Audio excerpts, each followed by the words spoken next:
میرے بھائی، انسان کو کامیاب زندگی گزارنے کے چند اصول ہیں. ان اصولوں کا اللہ کو پتا ہے، اللہ کے پیغمبروں کو پتا ہے، اور جنہوں نے اللہ اور پیغمبروں کی تعلیمات حاصل کی ہیں اور اہل اللہ کی صحبت اٹھائی ہے، یہ صرف ان کو پتا چلتا ہے کہ خوشیاں کہاں سے ملتی ہیں اور کون کون سی چیزوں سے خوشیاں چھن جاتی ہیں. کامیابیاں، اوریجنل کامیابی کہاں سے ملتی ہے اور اوریجنل ناکامی کہاں سے ملتی ہے، یہ علم اللہ نے صرف اپنے پاس اور پیغمبروں کے پاس. یہ ہے اصل کامیابی. یہ علم دنیا داروں کے پاس، یہ جاپان والوں کے پاس نہیں ہے، یہ آسٹریلیا والوں کے پاس نہیں ہے، یہ علم امریکہ والوں کے پاس نہیں ہے، یہ نفسیاتی ڈاکٹروں کے پاس بولو نہیں ہے، یہ سائنسدانوں کے پاس نہیں. اگر ہوتا تو دنیا میں ٹیکنالوجی میں سب سے زیادہ ترقی جاپان نے کی ہے، تو جاپان بالکل اسٹریس لیس اور ڈپریشن لیس اور ٹینشن لیس کنٹری ہوتا. جاپان میں کسی بھی قسم کی ٹینشن کا کوئی سبب نہیں ہے، لیکن فل آف ٹینشن کنٹری اگر دنیا میں کوئی ہے تو سوئٹزرلینڈ ہے، اور اس کے بعد جاپان ہے. آ رہی میرا خیال ہے بات سمجھ میں، کیونکہ ان کے کچھ چیزوں میں کانسیپٹ کلیئر نہیں ہے. دیکھو میں مختصر بات سے بات سمجھانے کی کوشش کرتا ہوں. آپ کو پتا ہے انسان کو دنیا میں اچھی لائف گزارنے کے لیے کس چیز کی سب سے زیادہ ضرورت ہے؟ پتا ہے آپ کو؟ یہی نہیں پتا آپ کو؟ پیسے کی بھی ضرورت ہے یقیناً، گھر کی بھی ضرورت ہے، گاڑی کی بھی ضرورت ہے، سواری کی بھی ضرورت ہے، چنچی کی بھی ضرورت ہے، صحت کی بھی ضرورت ہے. سب سے زیادہ ضرورت ہے ریلیشن کی، محبتوں کی. انسان تنہائی وقتی طور پہ برداشت کرتا ہے. بائی نیچر انسان تنہا پیدا نہیں ہوا. سمجھتے ہو کہ نہیں سمجھتے؟ اور تنہائی کا مطلب یہ نہیں ہے کہ لوگوں کے بیچ میں آپ بیٹھے ہوئے ہو تو تنہا نہیں ہو. نہ اگر لوگوں کے بیچ میں آپ بیٹھے ہوئے ہو اور ان لوگوں کو آپ سے کوئی لگاؤ نہیں ہے، محبت نہیں ہے، تو بھی آپ تنہا ہو. سمجھتے ہو کہ نہیں سمجھتے؟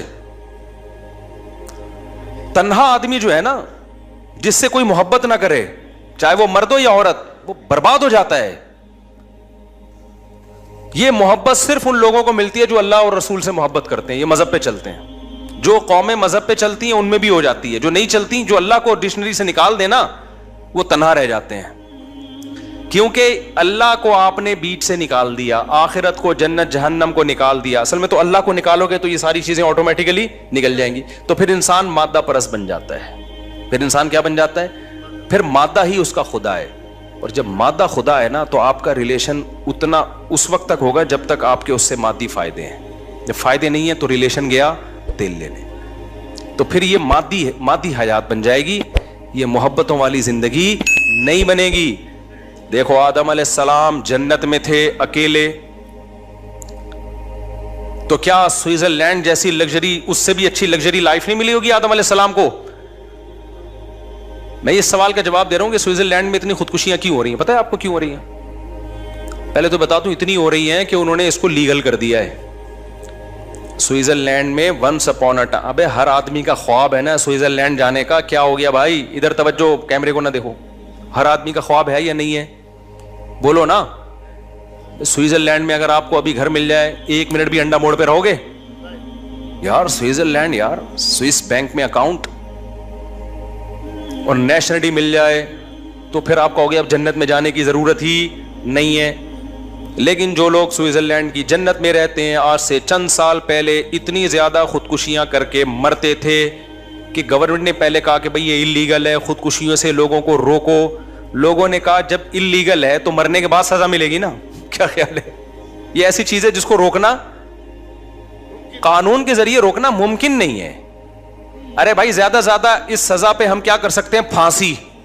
تو وہ کہہ رہے میں تو مرنا ہی تو چاہ رہا ہوں میں. ارے دنیا میں سب سے بڑی سزا کیا سمجھی جاتی ہے؟ پھانسی. تو آپ زیادہ زیادہ یہ کر دو کہ جو خودکشی کرے گا اس کو پھانسی دے دی جائے گی، تو کہے گا فہو المرام. کیا خیال ہے بھائی؟ تو یہی تو مقصد ہے بھائی. تو کچھ یہ ممکن ہی نہیں ہے. تو سوئٹزرلینڈ نے ایک عقل مندی کی، انہوں نے بولا یار اتنے لوگ مر رہے ہیں تو مرتے ہیں غلط طریقے سے نا. ادھر ادھر کوئی ادھر پڑا ہوا ہوتا ہے، کوئی ادھر پڑا ہوا ہوتا ہے. ٹرینوں کا سارا سیٹ اپ کیا ہو رہا ہے؟ برباد ہو رہا ہے ہمارا. ٹرینیں لیٹ نہیں ہوتی، وہ نیچے آ گیا اس کی وجہ سے مسئلے. پھر ادھر پھر جو خودکشی نہیں کرتے وہ خودکشی والوں کو دیکھ کے ڈپریشن میں جاتے ہیں، ان کو خودکشی کے خیالات آنا شروع ہو جاتے ہیں, ادھر ادھر لاشیں پڑی بھی ہوتی ہیں, جن کو نہیں بھی ان کو موٹیویشن ملتی ہے, صبر کی توفیق نہیں ملتی ان کو. پھر کہتے ہیں جب فلاں مر سکتا ہے اتنا نیک آدمی, تو میں مر گیا تو کیا ہو گیا, ان کے حساب سے جو بھی نیک. تبلیغ جماعت ایک دفعہ گئی, حاجی عبد الوہاب صاحب رحمہ اللہ تعالی, میں جب سوئٹزرلینڈ میں تھا تو مجھے وہاں یہ واقعہ سنایا. سوئٹزرلینڈ میں جب میں تھا نا, تو وہیں کے مقامی مسلمان نے مجھے یہ واقعہ سنایا جو میں آپ کے سامنے سنا رہا ہوں. انہوں نے کہا کہ یہاں کئی سال پہلے حاجی عبد الوہاب صاحب آئے تھے, تبلیغ والوں نے بڑی محنتیں کی ہیں, کہاں کہاں نہیں گئے. تو حاجی عبد الوہاب صاحب کو پتہ چلا کہ 2 بندے ہیں. ہوا یہ, ان کی خدمت میں 2 گورے لائے گئے. وہ گورے کیا تھے, وہ پورا ان کا پلان تھا کہ ہم نے اتنے بج کے اتنے منٹ پہ اجتماعی طور پہ مر جانا ہے. جوان لڑکے تھے, شراب کباب دولت سب کچھ. تو کسی نے ان کو بول دیا بھائی ادھر ٹرائی کر کے دیکھ لو, ایک بزرگ آئے ہوئے ہیں تو مرنے سے پہلے ایک یہ لائف اسٹائل بھی ہے. وہ آ گئے اور اللہ کا شکر ہے خودکشی سے بھی بچ گئے, نیک بنے, اتنی بڑی بڑی داڑیاں رکھی, پوری زندگی تبلیغ کے لیے ان گوروں نے, سوئٹزرلینڈ کے گوروں نے وقف کر دیا. پتہ نہیں کہاں کہاں گاؤں دیہاتوں میں ان کی تشکیل ہوئی ہوگی سوئٹزرلینڈ کو چھوڑ کر. ایسے تبلیغ نے ہزاروں لوگوں کو خودکشیوں سے بچایا, ہزاروں کو. ٹینشن سے بچانے کا پروگرام گورے کے پاس نہیں ہے, مولوی کے پاس ہے, سمجھتے ہو. میرے ولاگ پہ نا کل کسی نے کمنٹ کیے ہوئے تھے کہ مفتی صاحب کے اتنے بیگم, اتنے بچے اور پھر بھی اتنے خوش ہیں. ان کا خیال یہ تھا یہ تو اتنی ذمہ داریاں, اتنی ٹینشنوں کے بعد تو خوش رہنا ممکن نہیں ہے. تو ایک لائف اسٹائل یہ کہ ٹینشنوں کے تمام اسباب کے بعد آپ کہہ رہے ہو کہ خوش ہے. لیکن میں نے جاپانیوں کو دیکھا ٹینشنوں, اور سوئٹزرلینڈ والوں کو دیکھا ٹینشن کا کوئی سبب نہیں ہے, پھر بھی کیا ہے ٹینشن میں. اس کا مطلب کوئی ٹیکنیکل فالٹ ہے نا آپ کے اور ہمارے نظریے میں, کوئی فالٹ ہے بھائی. تو یہ مینوفیکچرنگ فالٹ نہیں ہے, یہ بعد میں آپ نے پیدا کیا ہے. وہ فالٹ یہ کہ آپ نیچر سے ہٹنے میں سکون تلاش کر رہے ہو, اور اسلام آپ کو نیچر کی طرف لے کر آ رہا ہے. بیوی بچے ہونا یہ نیچر ہے انسان کی. یہ ٹینشن چھوٹی ٹینشن ہے, بڑی ٹینشنوں سے بچاتی ہے. خاندان ہونا, محبتیں ملتی ہیں اس سے انسان کو, اولاد ہونا, بچے ہونا, بھتیجے ہونا, بھانجے ہونا, پوتے ہونا, نواسے ہونا, باپ ہونا, بھائی ہونا, بہن ہونا, چاچے ہونا, مامے ہونا, یہ نیچرل ہے. اور وہ جو ہے نا سوئٹزرلینڈ, میں اور میرا پیسہ, یہ نیچرل نہیں ہے. اس میں پیسہ تو ہوگا, ریلیشن نہیں ہوگا, محبتیں نہیں ہوں گی. اس سے ہمارا وہ گاؤں دیہات کا آدمی اچھا ہے جو منجی پہ بیٹھتے دودھ نکال کے پیتا ہے اور مکھن پہ زندگی گزار دیتا ہے, وہ زیادہ خوش ہے. سمجھتے ہو, اس کے ریلیشن مضبوط ہیں, محبتیں ہیں. گاؤں دیہاتوں میں تو گیا ہوں, میں جاپان سوئٹزرلینڈ بھی گیا ہوں, تو میں کچی آبادیوں میں بھی ٹائم گزارا ہے ہم نے بہت ٹریولنگ کی ہے. آج سے تھوڑی میں ٹریولنگ کر رہا ہوں, میں تو بچپن سے ٹریولنگ کر رہا ہوں. گاؤں دیہاتوں میں بھی ہم نے ٹائم گزارا ہے, پہاڑوں پتھروں میں بھی, بلوچستان کے خشک پہاڑوں میں بھی ہم نے ٹائم گزارا ہے. تو ٹیکنیکل فالٹ تو سوئٹزرلینڈ کا میں ختم کر دوں نا پہلے. تو انہوں نے کیا کیا میرے بھائی, کوئی ادھر چپکا ہوا ہے, کوئی اس بجلی کے کھمبے سے, اس سے بجلی کا مسئلہ بھی کیا ہوتا ہے, اور ان کو دیکھ دیکھ کے جو نہیں چپک رہے ان کو بھی چپکنے کا شوق بولو پیدا ہو رہا ہے. تو مجبور ہو کے سوئٹزرلینڈ کی گورنمنٹ نے یہ کیا کہ یار ایک کام جب ہو ہی رہا ہے تو تمیز سے ہو جائے, اچھا نہیں ہے. تو انہوں نے پھر لیگل کر دیا, انہوں نے بولا رجسٹریشن کروائیں, اور اس میں ٹائم لگتا ہے, رجسٹریشن میں اس میں ٹائم لگتا ہے. وہ کہتے ہیں آپ نے مرنا ہی ہے نا تو ہم آپ کو بتائیں گے کیسے مرنا ہے, تمیز سے مرو بھائی. مرنے کا بھی ہر کام تمیز سے ہوتا ہے, ہمارے یہاں ہر کام بدتمیزی سے ہو رہا ہے. کیا خیال ہے, گورے میں ایک بڑی کوالٹی ہے, کام صحیح ہو یا غلط ہو لیکن ہوتا کیا ہے, لائن میں لگ کے تمیز سے. تو انہوں نے کہا مرنا ہے, جہنم میں جانا ہے, لائن میں لگ کے جاؤ جہنم میں. یہ نہیں ادھر سے پہلے میں کودوں گا تو پہلے جہنم میں کودے گا. خودکشی کرنے والا تو آگ میں جلتا ہے. وہ کیا, کافر جب خودکشی کرتا ہے تو کفر کا گناہ بھی, خودکشی کا گناہ ایک الگ سے ملتا ہے اس کو. جس خدا نے تجھے پیدا کیا تھا اس پہ توکل کیوں نہیں کیا, تو نے اس پہ اعتماد کیوں نہیں کیا, دنیا کو مسافر خانہ کیوں نہیں سمجھا, میری آیات پر ایمان کیوں نہیں لے کر آیا, وہ اور جہنم کی بڑی آگ میں کود رہا ہے. تو انہوں نے کہا تمیز سے لائن لگا کے کودو. یہ ہفرا تفری, پہلے میں جہنم میں گھسوں گا, ابو جہل سے میں نے ملاقات کرنی وغیرہ, میں نے مرزا غلام احمد قادیانی سے میری ملاقات کل کی طے ہو چکی ہے اور آپ ابھی وہ کر رہے ہو. تو وہ کہتے تمیز سے, آپ سب کو فرعون سے, حامان سے, اور ابو جہل سے, اور نمرود سے, مرزا غلام احمد قادیانی سے, ان تمام لوگوں سے آپ کی ملاقات ہم نے پہلے سے ایک اپوائنٹمنٹ ہے. اتنے آدمیوں سے فرعون ایک ہی ٹائم پہ نہیں مل سکتا. یہ میں اس لیے کہہ رہا ہوں کہ آج ہمارے ہاں بھی خودکشی کا رجحان بڑھ رہا ہے, تو یہ خودکشی کرنے والا اس خوش فہمی میں نہ رہے کہ میں غموں سے جان چھڑا کے بچ جاتا ہوں. اور بھائی تم غموں سے جان چھڑا کر اس سے بڑے غموں میں اپنے آپ کو دھکیل دیتے ہو. اللہ نہیں چھوڑے گا. اللہ کے سامنے یہ عذر نہیں ہے کہ میں بے روزگار تھا. ایک شخص نے نبی کے دور میں جہاد میں زخمی ہوا اور زخموں کی تکلیف کی وجہ سے اپنا گلا کاٹ دیا. نبی نے فرمایا جہنم میں. زخموں کی تکلیف کم ہوتی ہے کیا؟ تو آپ کس خوش فہمی میں ہو کہ آپ اپنے آپ کو مار دو گے تو آپ بچ جاؤ گے؟ نہ, اللہ نہیں چھوڑے گا. اللہ جہاں غفور الرحیم ہے, عزیز ذو انتقام بھی ہے, وہ انتقام لینے والا بھی ہے. قتل چاہے کسی اور کا ہو چاہے اپنا ہو, یہ جان کہ ہم خود مالک نہیں ہیں. غیر مسلم کہتے ہیں میں اپنی, میرا جسم میری مرضی, غیر مسلموں کے نعرے ہیں. مسلمان کہتے ہیں نہ عورت کا جسم پہ اس کی مرضی نہ مرد کے جسم پہ اس کی مرضی. یہ ہمیں اللہ نے دیا ہے بھائی. جب اللہ نے دیا تو وہ جیسے کہے گا ہم ویسے چلائیں گے. اس کو کہنا چاہیے, میں نے وسکو اس لیے کہا, لوگ آج کل کہہ رہے ہیں یہ لفظ, کہتے ہیں نا وسکو, وب. ایک صاحب مجھے کہنے لگے جب یہ کام میں کروں گا وب تم نے بھی یہ کرنا پڑے گا. تو کچھ لغتیں ہم لوگوں سے ادھار لے رہے ہیں. خیر, تو وہ کیا کیا, انہوں نے کہا بھائی لائن لگا کے جہنم میں جائیں. اب کیا ہو گیا کہ سیٹ اپ پورا بنا دیا انہوں نے, رجسٹریشن ہو رہی ہے. ہم بجلی سے مرنا پسند کریں گے یا گیس سے مرنا پسند, اجتماعی مرنا. اللہ بچائے, میں کو مذاق اڑانا مقصد نہیں ہے, لیکن اللہ ہم سب کو اس عذاب سے بچائے. تو یہ ایک دوسرا پہلو ہے. یہ کیا ہے بھائی؟ ایک دوسرا پہلو ہے. اس پہلو کو نظر انداز کر دیا جاتا ہے. تو اس میں کیا چیز ہے جو سب سے اہم؟ ریلیشن ختم ہو گیا. کیا ختم ہو گیا؟ پیسہ پیسہ پیسہ. اب لوگ کہہ رہے ہیں پیسہ ہے تو اچھی بیوی ملے گی. غلط, 100% غلط ہے. میں نے ایک بیان میں کہا ہے کہ پیسہ ہوگا تو آپ کو اچھی بیوی ملے گی. اس سے مراد یہ کہ آپ جس کو اچھی سمجھتے ہو, مالدار کو آپ اچھی سمجھتے ہو, تو وہ پیسے والوں کو ہی ملتی ہے. لیکن اچھی جو شریعت کی نظر میں اچھی ہے بھائی, وہ اگر پیسہ دیکھ کے آ رہی ہے تو امکان ہے اچھی بھی ہو سکتی ہے اور بری بھی ہو سکتی ہے. ہم نے بہت سارے غریبوں میں ایسی وفادار عورتیں دیکھی ہیں. ہمارے ایک جاننے والے تھے, ان کی ڈیتھ ہوئی, بہت غریب رکشہ چلاتا تھا وہ. جب اس کے شوہر کی ڈیتھ ہوئی ہے, بوڑھے شوہر کی, اس کی بیوی نے جا کے اس کے جوتے سر پہ رکھ لیے اپنے غم سے. حالانکہ کیا گھر میں لا کے کچھ ٹکڑے, بھوسی ٹکڑے کھلا رہا تھا گھر میں لا کے. لیکن عورت کو اپنے شوہر سے محبت تھی کہ میرا زندگی اس شخص کے ساتھ میں نے گزار دی, آج یہ آنکھیں بند کر کے دنیا سے چلا گیا. ہمارے جس دوست نے یہ واقعہ سنا ہے, میں نے کہا یار ایسی محبت اکثر 100% نہیں, اکثر مالداروں میں ہمیں نہیں ملتی, اکثر نہیں ملتی. پیسے کی مالداروں میں تو ایسے کیس آ رہے ہیں کہ شوہر کے پاس پیسہ گیا تو بیگم بھی گئی. ابھی چند دن پہلے ہمارے ایک جاننے والے ملے, پیسہ تھا ان کے پاس, جب پیسہ گیا تو بیگم نے کھلا لے کے کورٹ سے پتلی گلی سے نکل لی. وہ بیچارہ رو رہا ہے, میرے سامنے دکھڑا سنایا. میں نے بچوں کو پڑھایا لکھایا, بیگم بھی گئی اور بچے بھی گئے. کورٹ نے یہاں تک اس کو کہا کہ عورت کو کہا کہ دیکھو اگر شوہر غریب ہو گیا ہے تو ایسے موقع پہ تو عورت شوہر کا ساتھ دیتی ہے. عورت نے کہا نہیں میں نے نہیں رہنا. کورٹ نے دے دیا کھلا. اور الحمدللہ ہمارے کچھ مذہبی اسکالر بھی ایسے ہیں جو کہہ رہے ہیں مشکات میں بہت ساری حدیثیں جس سے پتہ چلتا ہے کہ یہ خلا ٹھیک ہے. حالانکہ ایک حدیث نہ مشکات میں نہ بخاری میں. ایک تو منجن ہر آدمی لے کے بیٹھا ہوا ہے یوٹیوب پہ, کیا کریں. بیان کے بعد میں ایک واقعہ سناؤں گا, پچھلی جمعے بھی میں نے کہا تھا پھر بھول گیا تھا. یہ عدالتی خلا پہ ایک واقعہ جس سے جو میں چیخ رہا ہوں نا, یہ خلا کالعدم ہے, تو میں بلا وجہ نہیں چیخ رہا. اور میں جب کانفیڈنٹلی کوئی دعویٰ کرتا ہوں نا اتنا, تو وہ دعویٰ غلط نہیں ہوتا. لوگ سمجھتے ہیں اس کو کیا پتا قرآن و حدیث کا. ہم نے 8 سال میں کیا گھاس کھائی ہے مدرسوں میں؟ 8 سال تو پڑھا ہے اور اس کے بعد 24 سال پڑھایا ہے. تو قرآن و سنت ہی پڑھایا ہے ہم نے, قرآن و سنت ہی پڑھایا ہے.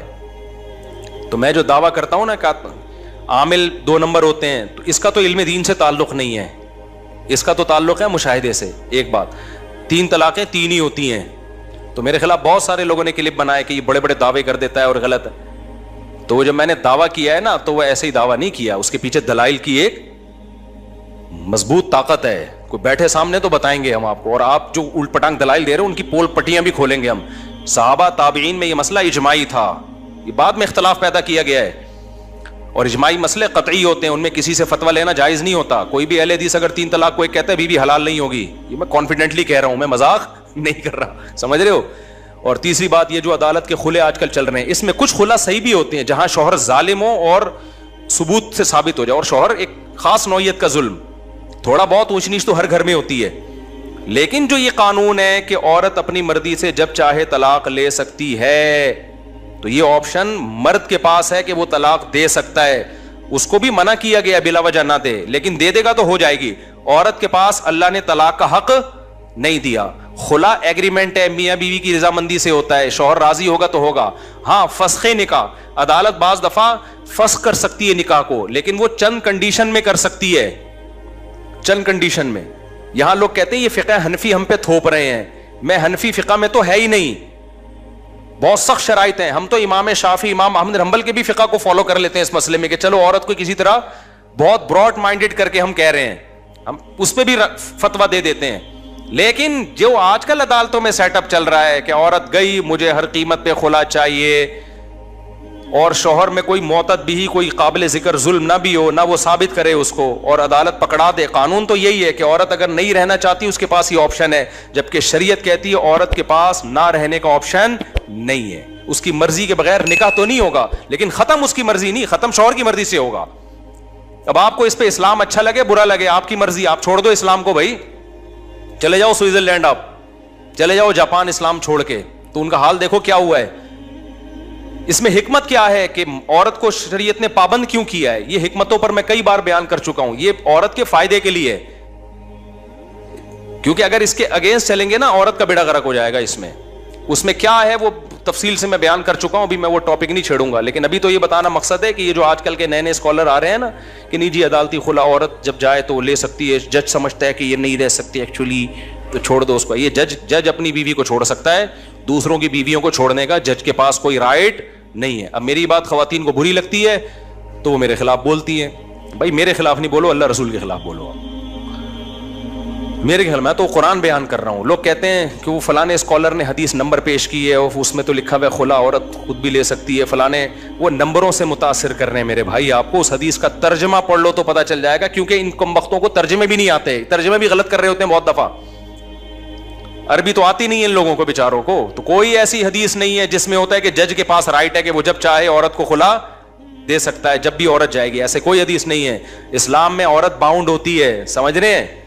اس میں بہت ساری حکمتیں عورت ہی کے فائدے کے لیے. یہ حکمتیں اگر خواتین کو ایسے رائٹ دے دیا جائے نا تو خاندانی نظام ختم. وہی جاپان اور آسٹریلیا اور امریکہ والا حساب بن جائے گا آپ کا فیملی سسٹم کی ایسی کی. پھر ان خواتین کو بڑھاپے میں پتہ چلے گا کہ ہمارے ساتھ ہو کیا رہا ہے. ابھی پرسوں کی بات ہے، پرسوں ترسوں کی بات ہے، خاتون نے کہا کہ بچے میرے جو ہے نا میری بیٹی کی شادی نہیں ہو رہی، میں نے خلا لے لیا تھا، بچے بھی لے کے چلی گئی میں، تو اب جو ہے نا میری بچیوں کی شادی نہیں ہو رہی اور یہ ہے، اور میاں تو رابطہ کر نہیں رہا. میں نے کہا آپ کو جانا ہی نہیں چاہیے تھا، بچوں کی خاطر گزارا کر لیتی. آپ ہر گھر میں تھوڑی بہت اونچ نیچ ہوتی ہے کہ نہیں ہوتی؟ اس وقت تو بڑے مزے لگے ہوئے تھے کہ نہیں جی ایکچولی یہ تھوڑا سا خرچہ کم دے رہا ہے اور یہ یوں کر رہا ہے. تو تھوڑی بہت اونچ نیچ ہر گھر میں ہوتی ہے.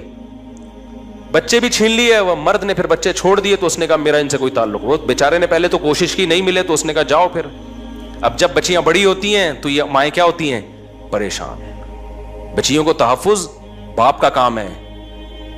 تو بہت بڑے مسائل ہیں بھائی، آگے تو سارا سیٹ اپ تباہ و برباد ہونے والا ہے. ان اسکالرز جو نئے نئے مارکیٹ میں آ رہے ہیں نا بیڑا غرق کر دیا، بیڑا ہی غرق کر دیا. تو دعوے ہیں، ان تلوں میں تیل ہے نہیں. تو طلاقیں تین ہی ہوتی ہیں. اسی طرح تراویح بھی 8 رکعتیں نہیں ہوتی. اس میں بھی میں بڑا کانفیڈنٹلی کہتا ہوں، یہ پتہ نہیں بعد میں نکالا ہے. لوگ کیا کہتے ہیں، سعودی عرب کے مفتیوں کے حوالے دیتے ہیں کہ سعودی عرب. پہلی بات تو ہے کہ سعودی عرب کے سارے مفتی یہ نہیں کہتے. آپ ان مفتیوں سے ملے ہو جو آپ کے مطلب کی بات کر رہے ہیں. اب میرا ارادہ ہے میں سعودی عرب جا کے ایک ولاگ بناؤں وہاں کے دینی مدارس کہ وہاں کے میجورٹی علماء کیا کہتے ہیں. سعودی عرب کے میجورٹی علماء 3 طلاق کو 3 ہی کہتے ہیں. سعودی عرب کے میجورٹی علماء 20 رکعت تراویح کو 20 کہتے ہیں، کیونکہ حکومت میں وہ لوگ زیادہ آگے ہیں جو فقہ حنبلی سے بہت زیادہ انہوں نے شذوذ اختیار کیا ہے، تو وہ حکومتی لیول پہ آگے ہیں، اس لیے ان کی بات آگے آتی ہے. لیکن سعودی عرب تو بہت بڑا ہے بھائی، ہم تو ساری دنیا سے ہر ایک سے ملتے ہیں. تو سعودی عرب کے بھی آج بھی علماء کی میجورٹی جو وہاں کے مدارس کے جو صحیح علماء ہیں وہ فقہ حنبلی کو فالو کر رہے ہیں. وہ کہتے ہیں تراویح 20 رکعت ہوتی ہے اور وہ 3 طلاق کو 3 مانتے ہیں. میرا ارادہ ہے میں سعودی عرب جا کے ولاگ بناؤں گا تو وہاں کے علماء کی رائے بھی شائع کروں گا تاکہ یہ جو پروپیگنڈا ہو رہا ہے نا. اور دوسری بات، اگر سعودی عرب کے سارے لوگ بھی کہہ دیں بھائی سعودی عرب کے علماء کیا صحابہ سے بڑھ گئے؟ بولو، تابعین سے بڑھ گئے ہیں کیا؟ تابعین میں, صحابہ میں کوئی ایک حدیث دکھا دو جنہوں نے 8 رکعت تراویح پڑھی ہو کبھی. حضرت عمر سے ایک روایت ہے, وہ ضعیف ہے, اور اس کے ضعیف ہونے کے دیگر اسباب میں ایک بڑی سبب یہ بھی ہے کہ اگر حضرت عمر نے 8 پڑھی ہوتی نا, اس دور میں کہیں نہ کہیں روئے زمین پہ 8 پڑھی جا رہی ہوتی, کہیں بھی نہیں ملتا ہمیں. پھر اسلاف نے تراویح کو تراویح کا نام جو دیا نا, یہ دیوبندی بریلویوں نے تھوڑی دیا ہے, تو اسلاف نے نام دیا ہے. تراویح کا لفظ بتا رہا ہے کہ 8 پہ یہ بیٹھتا ہی نہیں ہے. ترویحہ کہتے ہیں 4 رکعتوں کو, تراویح ترویحہ کی جمع اقصا ہے, بہت ساری 4 رکعتیں کو تراویح کہا جائے گا. تو اس لیے آج کیا کیا, اس کا نام چینج کر کے صلاۃ اللیل کر رہے ہیں اس کو. صلاۃ اللیل بھی تراویح ہی ہے, جو بھی رات میں نماز پڑھی جائے گی وہ تراویح ہی, وہ صلاۃ اللیل کہلائے گی. اس میں وتر بھی ہے, اس میں تہجد کی نماز بھی, اس میں تراویح کی نماز بھی. لیکن وہ صلاۃ اللیل جو نبی نے 3 دن پڑھی ہے جماعت کے ساتھ اور پھر اس کو چھوڑ دیا, پھر حضرت عمر نے اس کو زندہ کیا, اس صلاۃ اللیل کے بارے میں آپ کوئی صحیح حدیث سے دکھاؤ جو بے غبار ہو, مسترب بھی نہ ہو کہ نبی نے وہ 8 پڑھی ہو. نہیں ہے آپ کے پاس. تو یہ آپ کی فہم ہے کہ آپ تہجد والی حدیث کو تراویح پہ فٹ کرتے ہو, یہ آپ کی سوچ ہے. تو آپ قرآن و سنت کی جو تشریح کرتے ہو, اس تشریح کو آپ امت میں نہیں مت تھوپو. آپ کہو یہ میری پرسنل رائے ہے, تو ٹھیک ہے, آپ اپنی رائے پر عمل کریں. ہمیں اس پہ کوئی کبھی جو 8 پڑھ کے جاتا ہے, ہم نے کبھی روکا اس کو, ٹھیک ہے, تمہاری رائے ہے. امت کو آپ وہ بتاؤ جو صحابہ تابعین اور چاروں اماموں کی رائے ہے, وہ قرآن و سنت کو آپ سے زیادہ سمجھتے تھے. اور اگر آپ نے امت کو سعودیہ کے مفتیوں کی رائے دینی ہے, تو سعودیہ کے آج کے مفتی بھی ہیں اور سعودیہ کے 100 سال پہلے کے مفتی بھی ہیں, جو 1400 سال سے چلے آ رہے تھے. 1400 سال سے جو سعودیہ مفتی چلے آ رہے تھے, وہ تراویح کو 20 رکعتیں کہتے تھے, اور 3 طلاق کو کیا کہتے تھے؟ 3. ابھی میرا 3 طلاق پہ چیلنج گیا ہے نا, بس یہ کر کے بات ختم کرتا ہوں. چیلنج گیا ہے نا, کہیں بھی نہیں ہے 3 طلاقیں ایک ہوتی ہیں. اس چیلنج کے بہت سارے لوگ جواب دے رہے ہیں. ایک نے کمنٹ میں کیا کہ جی مفتی صاحب, اب UAE نے بھی 3 طلاقوں کو ایک کیا ہوا ہے, اور انڈیا نے بھی 3 طلاقوں کو ایک کر دیا ہے, مصر نے بھی 3 کو ایک کر دیا ہے. صرف یہ انڈیا پاکستان کے مفتیوں پہ ہی شامت آئی ہوئی ہے, یہ جمود سے ہٹتے نہیں ہیں. شکر ہے انڈیا پاکستان کے مفتی جمود سے ہٹتے نہیں ہیں, ورنہ جو کام UAE کر رہا ہے, دبئی ابو ظہبی کر رہا ہے, وہ تمہیں قرآن و سنت لگ رہا ہے. جو انڈیا کر رہا ہے وہ کیا لگ رہا ہے؟ جو خلفائے راشدین, صحابہ, تابعین, خلافت عثمانیہ, بنو عباس کی خلافت, بنو امیہ کی خلافت, اور تمام فقہا, امام بخاری بھی اسی کے قائل, محدثین بھی اسی کے قائل, تابعین بھی اسی کے قائل, اس کو تم کہہ رہے ہو دیوبندیوں کی رائے ہے یہ. تو بڑے بھائی بڑے مسائل ہیں, اس لیے میرے بھائی منجنوں سے متاثر مت ہو. قرآن و سنت ہم تھوڑی کہتے ہیں ہمیں فالو کرو, دیوبندیوں کو فالو کرو یا بریلویوں کو فالو کرو. ہم کہتے ہیں صحابہ تابعین کو فالو کرو, ائمہ اربعہ کو فالو کرو. یہ کوئی دیوبندی بریلوی تھوڑی تھے. ایک صاحب مجھے بار بار کہہ رہے ہیں, آپ مفتی صاحب آپ دیوبندیت کی دفاع کر رہے ہیں ایک مسئلے میں نا. ہم علماء دیوبند کو اس لیے فالو کر رہے ہیں کہ وہ قرآن و سنت کو فالو کر رہے ہیں. تو اصل قرآن و سنت ہی ہے, وہ کر علماء دیوبند رہے ہیں تو مجبوری ہے ہماری ان کو فالو کرنا. نہیں کر رہے ہوتے تم چھوڑ چکے ہوتے. ہاں اگر کوئی عالم دیوبند کا عالم غلطی کر رہا ہے تو ہم اس غلطی میں اس کو تھوڑی فالو کرتے ہیں. بہت سارے علماء دیوبند ہیں جو آج کل ہیں, جو بدعتیں بہت ساری لے کے چل رہے ہیں, ہم نہیں مانتے ان کو, کیونکہ ہم نے کلمہ نبی کا پڑھا ہے. لیکن آپ جب ہم قرآن و سنت کی بات کرتے ہیں, صحابہ تابعین کی بات کرتے ہیں, اور کہتے ہیں چاروں اماموں نے قرآن و سنت کو زیادہ سمجھا, جب ان کی بات کرتے ہیں تو لوگ ہمیں کہتے ہیں دیوبندیت کا منجن بیچ رہا ہے. یہ آپ کا ایک نعرہ ہے, یہ آپ کا ایک منجن ہے جو لوگوں کو آپ بیوقوف بنانے کے لیے استعمال کرتے ہو. 20 رکعت تراویح علماء دیوبند کا فتویٰ نہیں ہے, یہ صحابہ تابعین چاروں اماموں کا فتویٰ ہے. سمجھتے ہو شروع میں کچھ اختلاف تھا, لیکن بعد میں کیا ہو گیا؟ اجماع ہو گیا. جب ایک دفعہ اجماع ہو گیا, اب اس کے اختلاف ٹھیک نہیں ہے. اسی طرح یہ جمعے کا خطبہ جو آج کل بہت سے ملکوں میں عربی میں نہیں ہو رہا, مقامی زبان میں ہو رہا ہے, تو لوگ اس پہ بھی دلائل دیتے ہیں. میں کہتا ہوں صحابہ تابعین پوری دنیا میں گئے, فارسیوں میں بھی انہوں نے جا کے خطبے دیے. کوئی ایک روایت دکھا دو کہ ان کی مقامی زبان میں خطبہ دیا ہو. خطبہ ہمیشہ سے عالم اسلام میں عربی میں ہوتا آ رہا ہے. اب آپ عقلی دلائل دیتے ہو کہ خطبہ تو ایک واضح نصیحت ہے, واضح نصیحت تو اسی زبان میں, یہ عقلی دلائل ہیں. سمجھتے ہو صحابہ